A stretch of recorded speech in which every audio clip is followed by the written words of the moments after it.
Zacarias, capítulo de número 3. Livro do profeta Zacarias, capítulo 3.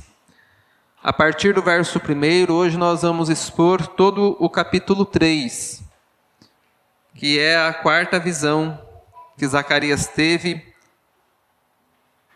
revelando assim a vontade do Senhor. Nós estamos na temática avivamento espiritual com os profetas após o período do exílio babilônico. Zacarias, capítulo 3, a partir do verso 1, hoje nós vamos refletir sobre o tema renovados por Deus. Renovados por Deus. Nos diz assim a Sagrada Escritura: Deus me mostrou o sumo sacerdote Josué, que estava diante do anjo do Senhor. Mostrou também Satanás, que estava à direita de Josué, para o acusar. Mas o Senhor disse a Satanás: que o Senhor o repreenda. Satanás, sim, que o Senhor que escolheu Jerusalém o repreenda. Não é este um toco de lenha tirado do fogo? Ora, Josué estava diante do anjo vestido com roupas muito sujas. O anjo tomou a palavra e disse aos que estavam diante dele: tirem as roupas sujas que ele está usando. E a Josué lhe disse: eis que tirei de você a sua iniquidade. E agora o vestirei com roupas finas. E então eu disse: ponha um turbante de linho na cabeça dele. Puseram um turbante de linho na cabeça dele e o vestiram na presença do anjo do Senhor, que disse a Josué: assim diz o Senhor dos Exércitos: se você andar nos meus caminhos e observar os meus preceitos, você julgará o meu templo e guardará o meu átrio. Eu lhe darei livre acesso entre estes que aqui se encontram. Portanto, escute, Josué, sumo sacerdote, você e seus companheiros que estão sentados diante de você, porque estes homens são um sinal de que há de vir. Eis que farei vir o meu servo, o renovo, porque eis aqui a pedra que pus diante de Josué. Sobre esta pedra única estão 7 olhos. Eis que eu gravei nela uma inscrição, diz o Senhor dos Exércitos. E tirarei a iniquidade desta terra num só dia. Naquele dia, verso 10, naquele dia, diz o Senhor dos Exércitos, cada um de vocês convidará o seu próximo para sentar-se debaixo da videira e debaixo da figueira. Amém. Oremos ao Senhor, meus irmãos. Bendito sejas tu, ó Deus e Pai de todos nós, que pelas tuas muitas misericórdias tem nos amado, tem nos atraído, tem nos dado a tua palavra. Que neste momento, ó Deus, os nossos ouvidos verdadeiramente estejam atentos para ouvir a tua voz. Que o Senhor cale todas as vozes, todos os barulhos que podem ensurdecer o nosso coração. Que apenas o Senhor fale e que nós sejamos vivificados pela tua palavra. Nos ajude, ó Deus, que o teu Santo Espírito opere poderosamente no nosso coração. Essa é a nossa esperança, essa é a nossa oração no nome santo do Senhor Jesus Cristo. Amém. Renovados por Deus. Como os irmãos puderam observar, nesta visão fala acerca do sumo sacerdote Josué, que era o sumo sacerdote daqueles dias. E o que é um sacerdote, meus irmãos? Normalmente quando se fala de sacerdote, se lembra muito do padre católico romano, né, que exerce o seu sacerdócio com as suas vestimentas próprias. E o sacerdote está relacionado muito com uma vida religiosa e espiritual. Todavia, o que as Escrituras nos revelam acerca do verdadeiro sacerdote? As Escrituras nos falam que o sacerdote é aquele que põe entre Deus e os homens. É aquele que se apresenta diante de Deus em favor dos homens. Nós podemos ver isso ao longo da Sagrada Escritura, mas de uma forma bastante específica no Antigo Testamento, quando Deus regulamenta todo o ofício sacerdotal. Os sacerdotes eram aquelas pessoas separadas por Deus para lhes prestar um serviço religioso de representação do povo diante de Deus. O profeta era aquele que falava da parte de Deus para o povo. O sacerdote era a figura que falava para Deus acerca do povo. Então, ele fazia o papel ali de mediação entre o povo de Deus e o próprio Deus. Nós podemos observar isso através do culto do Antigo Testamento, que era algo muito marcante na vida do povo de Deus. Assim, Deus separa Arão para realizar esse serviço sacerdotal, ele juntamente com seus filhos, e coloca todas as regulamentações, todas as prescrições que eles precisavam cumprir para exercer assim o seu sacerdócio. O sacerdote, meus irmãos, nada mais é do que aquele que se coloca diante de Deus para suplicar o seu favor, a sua graça, a sua misericórdia, em favor de si mesmo e também de todas as pessoas que estão sob a sua responsabilidade. Um exemplo, também nós podemos ver isso, é a vida de Jó, que ele orava ao Senhor, o homem íntegro e reto de coração, mas também apresentava os seus filhos diante do Senhor. Ele oferecia sacrifícios para o Senhor, a fim de que a paz de Deus se estabelecesse no seio da sua família. Então o sacerdote é aquela figura chamada por Deus para poder interceder em favor de si mesmo e também daqueles que estão sob os seus cuidados. E a mensagem aqui ela é feita diretamente para o sacerdote. Só que o sacerdote ele nunca está sozinho, ele representa as pessoas. Ele representa, no caso de Jó, sua família, no caso do sumo sacerdote, a igreja do Antigo Testamento. Ele representava todo o povo diante de Deus. É ele quem realizava os sacrifícios, as atividades espirituais em favor da nação de Israel. Então, meus irmãos, quando nós falamos aqui de Josué, o sumo sacerdote daqueles dias, embora a palavra estava sendo dirigida diretamente para ele, nesse sentido, ele estava representando toda aquela comunidade, toda a igreja. Assim, essa palavra também é para todos aqueles que professam e confessam o nome do Senhor. Nós vemos aqui, meus irmãos, o propósito que o Senhor tem de reafirmar a identidade do seu povo como um povo sacerdotal. É isso que nós vamos observar aqui no capítulo 3. E é interessante observarmos que existe uma lógica nessas revelações. Elas não foram dadas de uma forma desconexa uma com a outra, mas nós temos uma linha lógica que vai ligando uma revelação à outra. Se você observar no capítulo de número 1, qual que é a primeira mensagem que nós ouvimos? É acerca da pregação do arrependimento. Ele diz, olha, não seja como seus pais que foram no passado, não imitem o comportamento pecaminoso deles, porque eles provocaram a ira do Senhor. Não sejam como os pais de vocês. Observem a lei do Senhor. Então ele olha para trás, chamando o povo ao arrependimento. E essa é a primeira mensagem do Evangelho. Quando o Senhor Jesus Cristo apareceu na Galiléia, qual que era a sua pregação? Arrependei-vos porque está próximo o reino dos céus ou o reino de Deus. Então veja que o profeta ele inicia desta forma também o seu livro aqui em Zacarias. Depois ele passa a considerar acerca das suas visões, da revelação extraordinária que Deus deu a ele. E a primeira visão extraordinária é acerca dos cavalos e os seus cavaleiros, mostrando ali que Deus tem um exército espiritual que luta e batalha pelo seu povo, que eles não podem ficarem desanimados porque Deus está batalhando em favor deles. Depois dessa primeira visão, qual é a segunda visão? Vamos lá.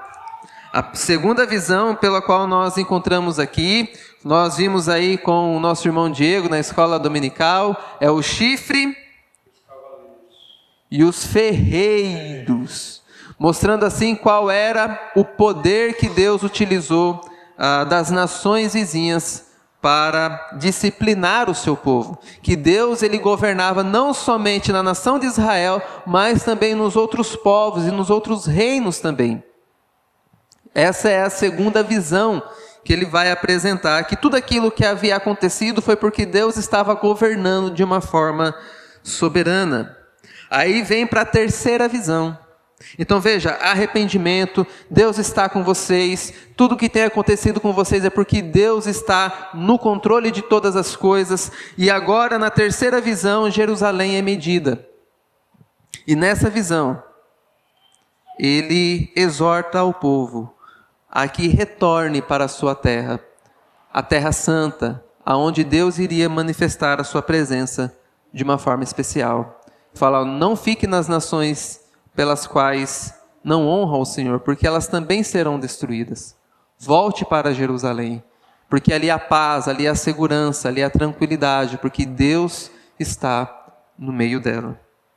E assim, meus irmãos, nós chegamos no capítulo 3, aonde Deus vai agora mostrar a identidade do seu povo. Depois de chamá-los para que eles possam congregar-se novamente em Israel, depois de revelar as suas promessas, ele diz agora qual é a nossa identidade como povo do Senhor. Essa identidade ela também é vista na igreja de Deus após o Novo Testamento. O autor, inspirado pelo Espírito Santo, vai dizer: vós que não eres povo de Deus, mas agora sois povo de Deus. Vós que não tinha alcançado misericórdia, mas agora alcançaram misericórdia. Agora nós somos o Israel de Deus, o povo sacerdotal que intercede e ora em favor de todos aqueles que sofrem e padecem. E assim, meus irmãos, nesse momento Deus vai renovar a espiritualidade do seu povo. Então, no primeiro momento, e veja como que Deus vai fazer isso. No primeiro momento, Deus vai mostrar que é Ele quem nos justifica e também nos santifica. Do verso 1 ao verso de número 6, nós vamos ver aquilo que Deus já fez por nós. Observe o que está escrito: Deus me mostrou o sumo sacerdote Josué, que estava diante do anjo do Senhor. Mostrou também Satanás, que estava à direita de Josué para o acusar. Mas o Senhor disse a Satanás: que o Senhor o repreenda, Satanás. Sim, que o Senhor que escolheu Jerusalém o repreenda. Não é este um toco ou um tição tirado do fogo? Qual que é o cenário dessa visão, meus irmãos? Este é um cenário que revela o quê? Um tribunal. Quem está nesse tribunal? Josué. Se você observar no verso de número 3, qual que é a condição de Josué e o sumo sacerdote representando todo o povo? Roupas sujas que ele está usando. Então, diante desse tribunal, Josué se apresenta como uma pessoa suja. Como toda a nação de Israel, ela está contaminada pelo seu pecado. Então veja que diante deste tribunal, ele se acha culpado, porque as suas roupas estão sujas. Quem é que está nesse tribunal também? Satanás. Qual que é a figura de Satanás aí? Qual que é o objetivo dele? A Bíblia vai dizer que ele é o acusador. E veja só, o cenário do tribunal estabelecido. Nós temos Josué representando todo o povo sujo pelo seu pecado e Satanás para o acusar. Mas o que acontece nesse tribunal? O que Deus faz em favor aqui de Josué? Ele o ajuda, e não somente o ajuda, mas ele também repreende primeiramente Satanás. Observe que ele vai dizer que o Senhor o repreenda.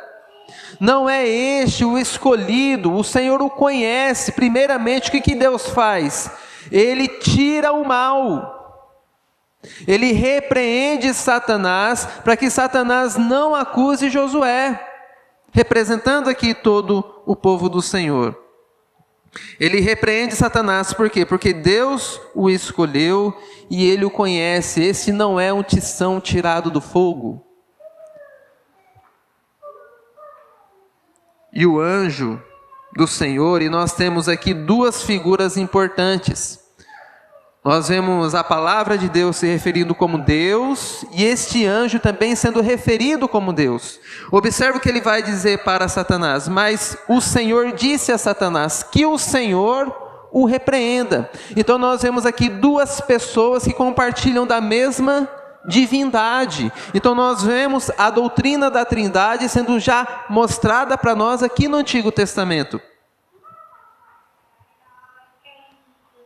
Aqui Jesus Cristo, meus irmãos, é apresentado como nosso advogado, repreendendo Satanás. Por quê? Porque Deus nos escolheu e Ele nos conhece. Só que embora Satanás fora repreendido, Josué permanecia sujo ainda. Sabe que isso nos ensina, meus irmãos? Esse tição tirado do fogo, esse pedaço de madeira tirado do fogo, está para mostrar para nós o sofrimento do povo de Deus, de Israel. Eles passaram pelo cativeiro babilônico, eles eram uma grande nação, agora são 50 mil pessoas aproximadamente. É um povo sofrido. Então Deus está falando: eu conheço as suas provações, eu sei quem você é, eu te escolhi. Mas tem uma coisa: os nossos sofrimentos não podem nos redimir. Deus nos conhece, Ele nos amou desde toda a eternidade. Ele sabe das nossas lutas, das nossas batalhas, mas elas não são redentoras para nós. Porque no verso 3 ainda, ele vai estar sujo. Ele vai continuar com as suas roupas sujas. E somente uma ação de Deus aqui vai fazer com que ele seja purificado. Então, meus irmãos, Josué agora, ele é alvo da graça de Deus. Porque no verso 4, o anjo tomou a palavra e disse ao que estavam diante dele: tirem as roupas sujas que ele está usando. E a Josué disse: eis que tirei de você a sua iniquidade, e agora o vestirei com roupas finas. Então eu disse: ponham um turbante limpo na cabeça dele. Puseram um turbante limpo na cabeça dele, o vestiram na presença do anjo do Senhor, que disse a Josué: assim diz o Senhor dos Exércitos: se você andar nos meus caminhos e observar os meus preceitos, você julgará o meu templo e guardará os meus átrios. Quem é que opera na vida de Josué aqui? É o anjo do Senhor. Aquele que é mostrado e revelado aqui para nós com autoridade e poder iguais a Deus o Pai.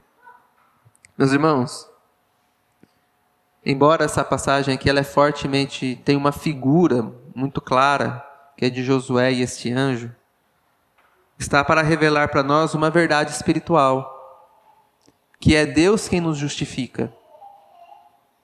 Lembra dos nossos estudos nas quintas-feiras? O que é a justificação? É um ato de Deus nos declarar justos. E é isso que o anjo está fazendo diante deste tribunal. Ele está o declarando justo e trocando as suas roupas. Veja, ele está justificando e também o santificando. Esta é uma obra simultânea da ação de Deus sobre nós.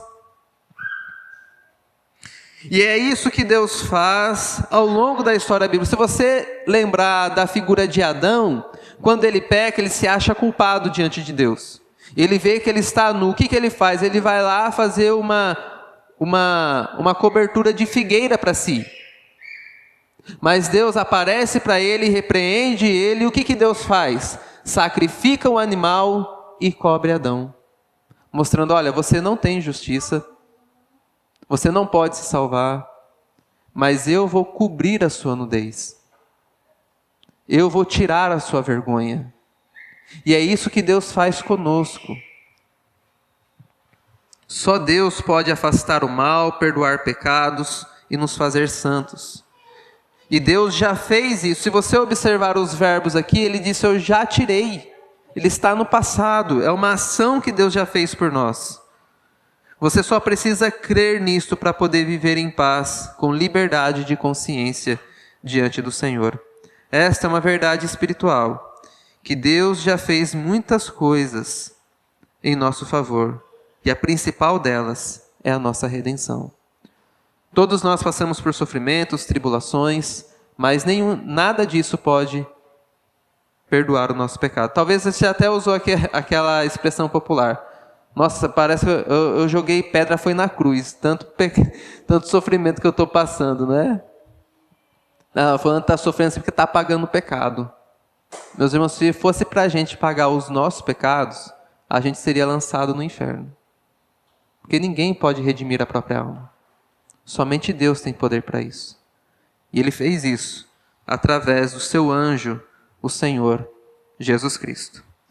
Depois de nos justificar e nos santificar, veja que Ele vai mostrar todo o processo aqui de salvação.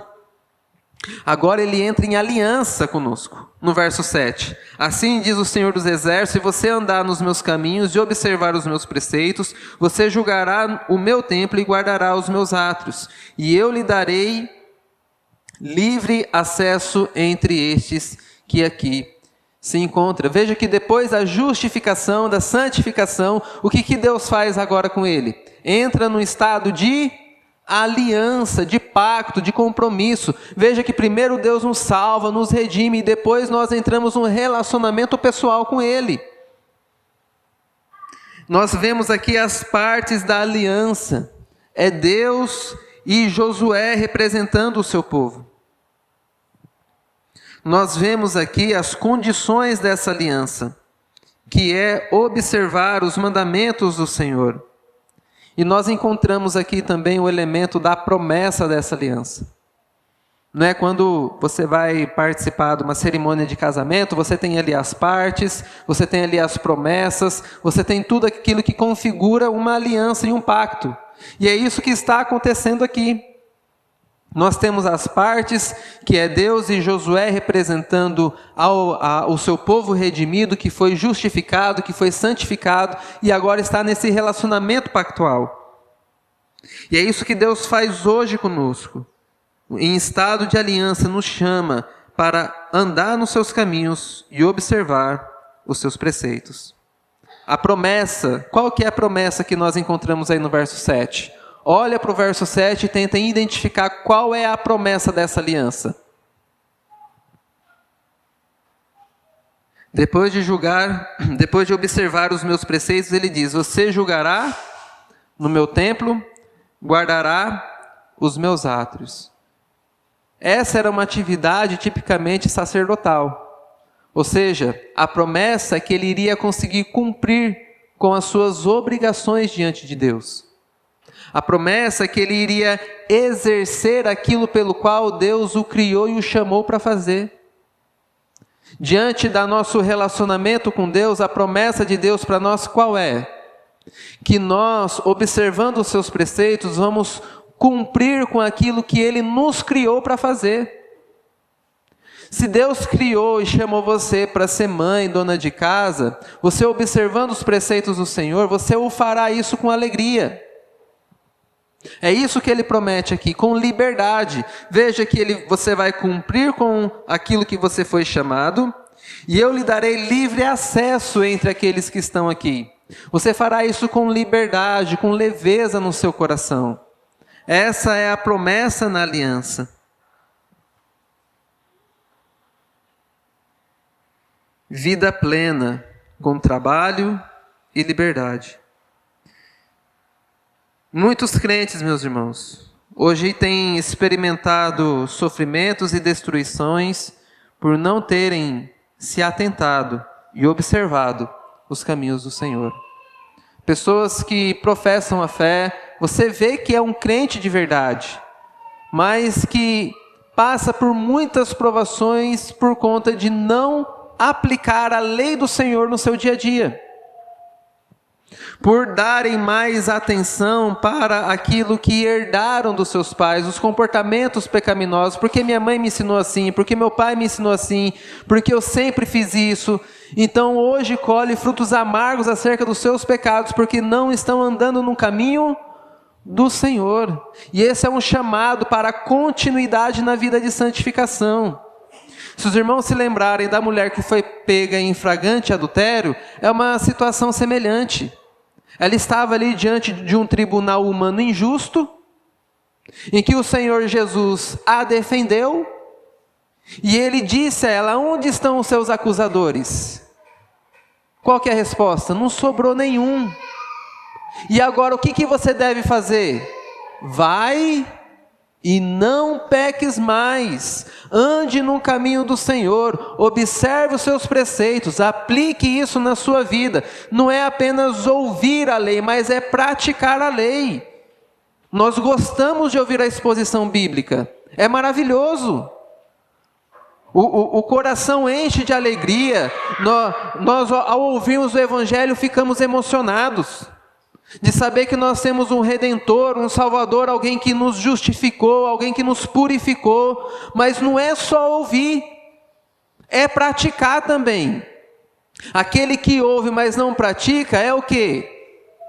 É um tolo, é um servo negligente, não vale de nada. Então, meus irmãos, nós somos chamados diante da aliança de Deus para viver em comunhão com Ele, com alegria, com contentamento, observando no nosso dia a dia. Isso não é fácil. Ter a lei do Senhor imprimida no nosso coração e andar nos caminhos do Senhor. Houve um homem no passado que andou com Deus.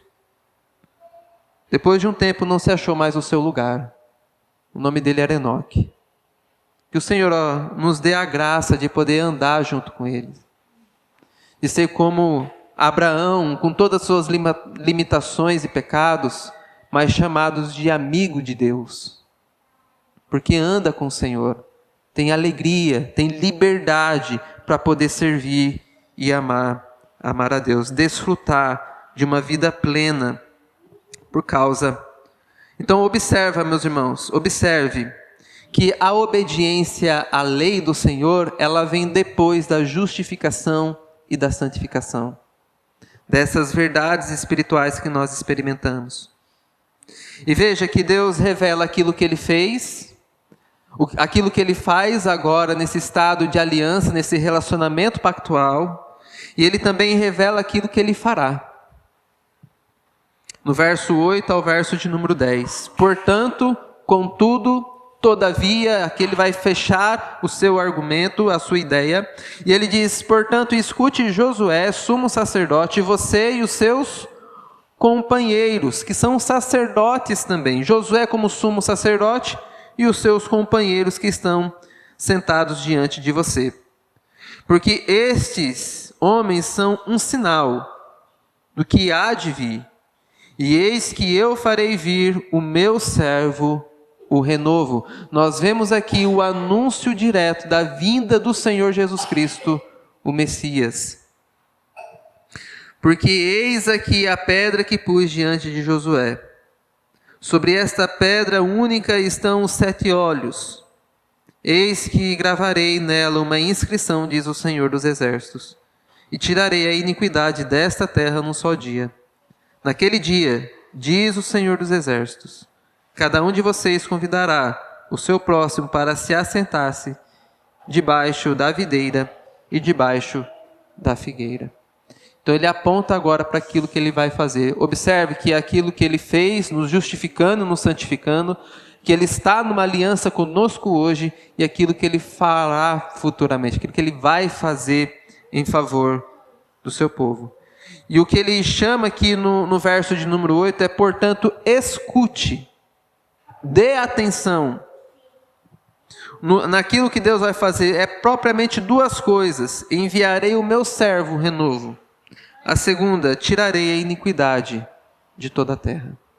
Esta é a promessa que o Senhor tem para todos aqueles que estão nesse estado de aliança com Ele. A promessa que Ele, naqueles dias, enviaria o seu renovo da descendência de Davi. Aquele que iria restaurar a nação de Israel, não de uma maneira física e estrutural como imaginavam, mas espiritualmente. Ele fez isso enviando o seu filho, cerca de 400 anos depois, aproximadamente. E ele fará isso novamente, meus irmãos, enviando aquele que vai julgar todas as nações. Este renovo do Senhor, essa profecia, ela tem o seu caráter permanente, que Deus enviará o seu Filho unigênito, mas não agora como um cordeiro de sacrifício, mas como juiz de toda a terra. E é isso que ele fará. Aqui nos diz que num só dia tirarei a iniquidade de toda a terra. Ou seja, ele vai reestabelecer todas as coisas.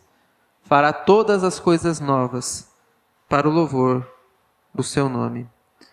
Essa é a mesma profecia que nós encontramos em Isaías, em Jeremias. Ela é repetida aqui novamente. O servo sofredor que seria enviado. E todos quantos não deram ouvidos serão destruídos por ele. Principalmente, meus irmãos, as autoridades devem ouvir sobre o servo que traz o renovo. O que Deus vai fazer em favor do seu povo redimido. Todos devem ouvir a mensagem do Evangelho. Desde a criança no ventre até o mais idoso. Porque todos necessitam de salvação. Mas tem as figuras de autoridade. E aqui é colocada para nós como sacerdote. Principalmente, precisam ouvir que existe um Redentor. Existe um renovo. Eu não sei como está a sua vida na sua casa. Eu não consigo sondar o seu coração. Mas Deus sabe. E Ele sabe que nós precisamos ser renovados. E Ele faz isso através do seu Filho Jesus Cristo. Porque é Ele quem perdoa o nosso pecado, que purifica a nossa alma e nos torna íntegros e justos diante de Deus. Que o renovo do Senhor se estabeleça sobre nós, meus irmãos. Que a palavra do Evangelho nunca venha faltar aos nossos ouvidos e ao nosso coração. Que você seja um instrumento de Deus também para anunciar este renovo do Senhor. Para as famílias que estão sendo destruídas por conta do pecado, para jovens que estão sendo arrastados por Satanás, que a palavra do renovo, que a palavra da consolação, do confrontamento, esteja sempre conosco. Existe esperança. Quando nós olhamos para a situação do Rio Grande do Sul, nosso coração parte, mesmo distante, nós temos dificuldade até mesmo de entender o tamanho da gravidade. Mas mesmo assim, olhando para o Evangelho do Senhor Jesus Cristo, existe esperança, existe um renovo, existe vida em Deus. E é isso que Ele tem prometido para todos aqueles que confessam e confiam no seu nome. Que a sua família, o seu lar, o seu trabalho seja renovado pelo Senhor para a glória dele. Como então, meus irmãos, nós somos renovados pelo Senhor? Como? Sabendo aquilo que Deus fez, aquilo que Ele nos chama para fazer hoje e aquilo que Ele fará futuramente. Eu confesso que eu não sei o que vai acontecer amanhã. Pode ser que aconteça tudo como planejado. Acordar de manhã, tomar o seu café, escovar o dente, isso é bom. Deixar um bom hálito. Você realizar as suas atividades. Talvez ocorra tudo bem. Talvez não. É Deus que sabe. Mas uma coisa eu sei que vai acontecer. Que o Senhor enviará o seu servo. Uma coisa eu tenho plena convicção, que aquele que vem virá e julgará todas as nações. De uma coisa você pode ter plena convicção, que aquele que morreu na cruz do Calvário se entregou por você. E Ele vem para julgar os vivos e os mortos. Você pode não ter a certeza de que vai acontecer amanhã detalhadamente, mas você pode ter a certeza de que Ele vem restaurar todas as coisas para o louvor da sua glória. Amém? Como nós devemos viver hoje então, meus irmãos? Andando com Deus, em arrependimento, crendo na sua palavra e esperando aquele dia. Aquele dia em que a paz será estabelecida pelo verdadeiro rei. No último verso, no verso 10, naquele dia, diz o Senhor dos Exércitos, cada um de vocês convidará o seu próximo para sentar-se debaixo da videira e debaixo da figueira. Haverá paz, haverá tranquilidade no reino do Messias estabelecido. Haverá um dia em que não será mais necessário nenhum renovo, pois todas as coisas se farão novas, e nós viveremos em paz debaixo da videira e da figueira. Que o Senhor console o nosso coração, nos reanime, nos reavive para o louvor do seu nome. Amém.